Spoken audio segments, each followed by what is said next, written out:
So the other day, I found this bike on the side of a dumpster, and it was honestly in great condition. The kickstand needed some fixing, and the inner tubes needed to be replaced. But other than that, it was just a little dirt, some grime, but other than that, it was in really good condition. It had a few nicks here and there, some rust, but nothing that some soap pads can fix. Scrubbed it down, rinsed it off. I'd say it cleaned up pretty well.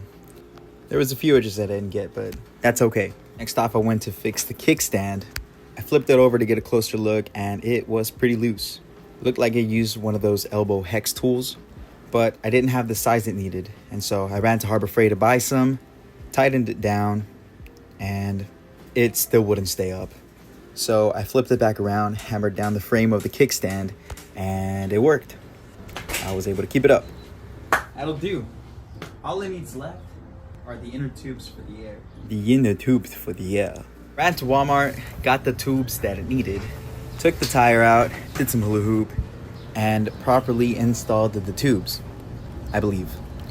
I didn't know it required a press the valve. I hadn't seen one before, but I was able to find a pump that had an adapter. Well, would you look at that?